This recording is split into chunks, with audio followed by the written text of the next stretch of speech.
है emergency fund कहाँ invest करें, बैंक में करें, पोस्ट ऑफिस में करें, घर में रख दें। अगर इमरजेंसी अगर बोलते हैं तो बहुत समय तक ऐसा आता है कि 1 साल 2 साल 3 साल 5 साल जरूरत नहीं पड़ा, जब इमरजेंसी आएगा तभी आप यूज करेंगे। पता चला वो 5-10 साल पड़ा रह गया इमरजेंसी फंड में, तो आप उसको थोड़ा सा रिस्क में डाल सकते हैं जहाँ की थोड़ा सा गेन आ सकते हैं। अब मान लेते हैं 1 लाख है, 5 लाख है, 10 लाख है, इमरजेंसी फंड बनाया आपने, या फिर आपको कहीं से बड़ा पैसा आता है, कोई रिटायरमेंट का पैसा है, कोई प्लॉट घर बेच के अपने पैसा जमा किया है और उस पैसे को आप सेफेस्ट टाइप से इन्वेस्ट करना चाहते हैं, मतलब मूलधन कम नहीं होना चाहिए, कुछ भी हो जाए। तो उसके लिए मुझे इतने दिनों के बाद एक ही चीज समझ में आया है कि सारे पैसे को डेट फंड में रखेंगे, जहां का रिटर्न जो भी रिटर्न होगा उसको थोड़ा थोड़ा करके एसटीपी के थ्रू स्मॉल कैप में इन्वेस्ट कर देंगे। मूलधन हमेशा यहाँ पे सुरक्षित होगा। हो सकता है आपका एसबीआई में बैंक में अकाउंट हो, एचडीएफसी, आईसीआईसीआई, एक्सिस कहीं भी हो, इसी का शॉर्ट टर्म डेट फंड होगा और यहाँ से जो रिटर्न जनरेट होगा वो हर महीने स्मॉल कैप में चलता चला जाएगा। SBI short term debt fund से मैं पैसा रखा, मान लेते हैं 10 लाख रुपया रखा आज से 10 साल पहले 2015 में, और यहाँ से जो रिटर्न लगभग होगा 5,000 रुपये पर मंथ, उसको हम ट्रांसफर करते चले गए एसबीआई स्मॉल कैप में। तो ऐसा देखते हैं कि डेट फंड में जो पैसा रखा उसने तो रिटर्न मात्र 7.17% रिटर्न दिया, लेकिन जो स्मॉल कैप में पैसा गया 5,000 रुपये स्विच होके वो 19.41% का रिटर्न दिया। तो इसी तरह से कॉम्बिनेशन में जो भी पैसा हो, बड़ा पैसा हो, इमरजेंसी का जितना भी पैसा हो, 10 लाख रखा, 5,000 रुपये यहाँ से निकलता गया और निकल करके हर महीने स्मॉल कैप में चलता चला गया। तो लास्ट में अगर देखते हैं जो हमने 10 लाख लगाया था उसका जो करेंट वैल्यू है 28 लाख है, मतलब 18 लाख का प्रॉफिट हुआ, और वो जो 10 लाख है वो हमेशा बरकरार रहा, मूलधन कम नहीं हुआ। यहाँ पे देखेंगे इसमें थोड़ा सा इजाफा भी हुआ। अगर 6% से ऊपर का रिटर्न दे रहा है तो थोड़ा थोड़ा रिटर्न यहाँ पे 7.1% का रिटर्न दिखाया, तो वो थोड़ा सा बढ़ता हुआ नजर आया और ज्यादातर पैसा स्विच होके स्मॉल कैप में चलता चला गया।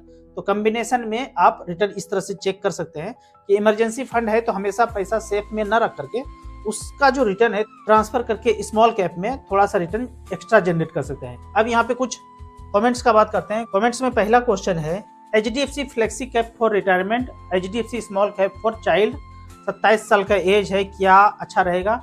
जरूर ये शुरुआत सही है, धीरे धीरे जब पैसा आएगा फिर आप दूसरा फंड यहाँ पे जोड़ सकते हैं। ये शुरुआत में सही है, इसी तरह से कीजिए। यहाँ पे जो मैं रोज पार्क में जाके अर्थ थेरेपी करता हूँ, पैर इतना गड्ढा करके, एक ही बार गड्ढा करना है, उसके बाद तो मिट्टी ज्यादा भुरभुरा हो गया तो उसके बाद 1 मिनट में आप मिट्टी को निकाल सकते हैं। तो इस तरह से पैर में रखना है। जितने भी तरह का प्रॉब्लम है तो धरती माता जो है ना इसको खींच करके अर्थ कर देंगे, और जो ये जो हरियाली है ना वो हरियाली जिंदगी में आना शुरू हो जाएगा। करके देखिए, लगातार 1 सप्ताह बहुत फर्क पड़ेगा। मैं रोज कर रहा हूँ। सर आपका बात सही हो रहा है, आरबीआई यूएलआई ला रहा है। यूएलआई मतलब यूनिफाइड लेंडिंग इंटरफेस, मतलब सबको लोन देना है, सबको लोन दे करके कर्ज के तले दबा देना है। जो भी कर्ज के तले के अंदर दबे जा रहे होंगे ना, अभी एक घटना आया चंडीगढ़ पंचकुला में, 7 लोग आत्महत्या कर लिया क्योंकि उनको परेशान किया जा रहा था, लोन लिया था। तो इस तरह का हरकत नहीं करना है अपने आप पे, क्योंकि जो आपको दे रहे हैं ना वो कागज दिया जा रहा है और आपसे जो ले रहे हैं ना धन संपत्ति लिया जा रहा है। तो इसके लिए आप कितना भी कुछ भी लिए हो तो इस चैनल पे जब आप जाएंगे तो आपको प्लेलिस्ट में 7 वीडियो मिलेगा। 7 वीडियो मिलने के बाद एक कागज पे लिखना है और कागज लिख करके जमा कर देना है जहां से भी लिया है। उस कागज देने के बाद आपसे पैसा कोई नहीं मांगेगा।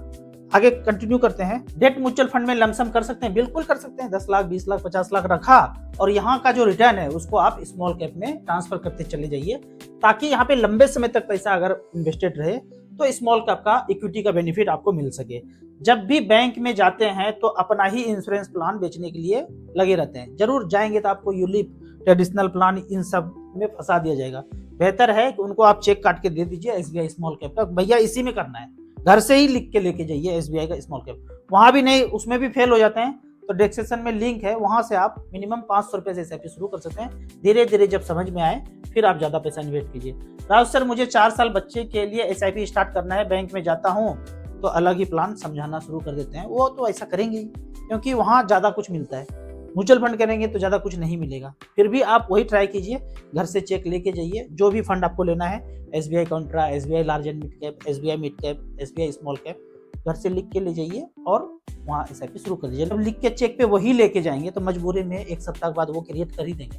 कुछ भी नहीं देंगे तो वो आपको इंश्योरेंस ही समझाते रह जाएंगे। राउत सर, रिटायरमेंट प्लानिंग के बारे में कुछ बताएं। आज से 15 साल पहले मैंने जब कैलकुलेशन किया था ना, तो सिंपली यही कैलकुलेट किया था कि 15,000 रुपये पर मंथ अगर 15 साल करता रहूंगा तो जो सबसे टॉप का फंड है उतना तो मिलने से रहा, ना मिले ये जरूरी नहीं कि जो सबसे अच्छा फंड है हमने उसी में इन्वेस्ट किया 15 साल तक बने रहे हैं उसी में, 1,64,00,000 बनाए 21% के रिटर्न से। लेकिन मैं बोलता हूँ जो सबसे खराब फंड है 15.44% का रिटर्न मिला है, फंड का नाम है आदित्य बिरला स्मॉल कैप।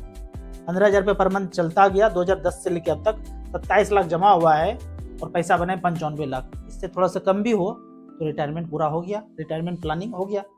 तो यहाँ से अब जिस दिन 1 करोड़ हो जाएगा 60 से 70,000 रुपये पर मंथ ऑप्ट कर सकते हैं पेंशन। तो रिटायरमेंट प्लानिंग के लिए लंबा समय है तो फंड शुरू कीजिए, जो रिस्क वाला फंड है उसी में इन्वेस्ट करना है, तो ही ज्यादा गेन वहां पे नजर आएगा आपको लॉन्ग टर्म में। देखिए, रिस्क का मतलब ये नहीं कि खत्म हो जाएगा, भाग जाएगा, डूब जाएगा। रिस्क का मतलब ऊपर नीचे होगा। लार्ज कैप थोड़ा कम ऊपर नीचे होगा, मिड कैप थोड़ा कम होगा, स्मॉल कैप थोड़ा ज्यादा होगा। तो टाइम है ना आपके पास ज्यादा। अगर आप 2-4 साल बोलेंगे तो मैं तो बोलूंगा लार्ज कैप कीजिए, बैलेंस फंड कीजिए, डेट फंड में रखिए। लेकिन लंबा समय है, रिटायरमेंट आप बोल रहे हैं तो 10-15 साल पहले प्लानिंग करेंगे ना, इसीलिए स्मॉल कैप में जाना ज्यादा अच्छा है। यहाँ पे एक बेहतरीन न्यूज आया है, गुप्त सूत्रों से पता चला है कि टेस्ला साहब ने जो एक मशीन बनाया था उसी से अर्थक्वेक होता है। नेचुरल है ही नहीं अर्थक्वेक, भगवान जी नहीं देते। ये बंदा कभी मोगेम्बो का एजेंट रहा था और बनाया था एक ऐसा मशीन। अब यूएफओ से सब जगह घूमते रहता है ना जहाज से ऊपर, कहाँ क्रिएट करना है वो सुनाई भी नहीं देता है। हमारे कान का तो लिमिट है ना, उसी वाइब्रेशन तक सुन सकते हैं, उसके ऊपर नीचे होगा तो सुनाई नहीं पड़ेगा। तो ये जो चीज है ना अर्थक्वेक, वो क्रिएटेड है, मैन मेड। अब यहाँ पे एक बेहतरीन किट दिखा रहा हूँ, आरटीपीसीआर, याद है ना आरटीपीसीआर। इसमें पानी डाला, नल का पानी, तो भी पॉजिटिव हो गया। आप खून डाल दो, पेशाब कर दो उसके ऊपर, तो भी पॉजिटिव हो जाए। क्यों? क्योंकि ये एक निर्जीव चीज है ना। इसमें क्या किया ना पैरामीटर,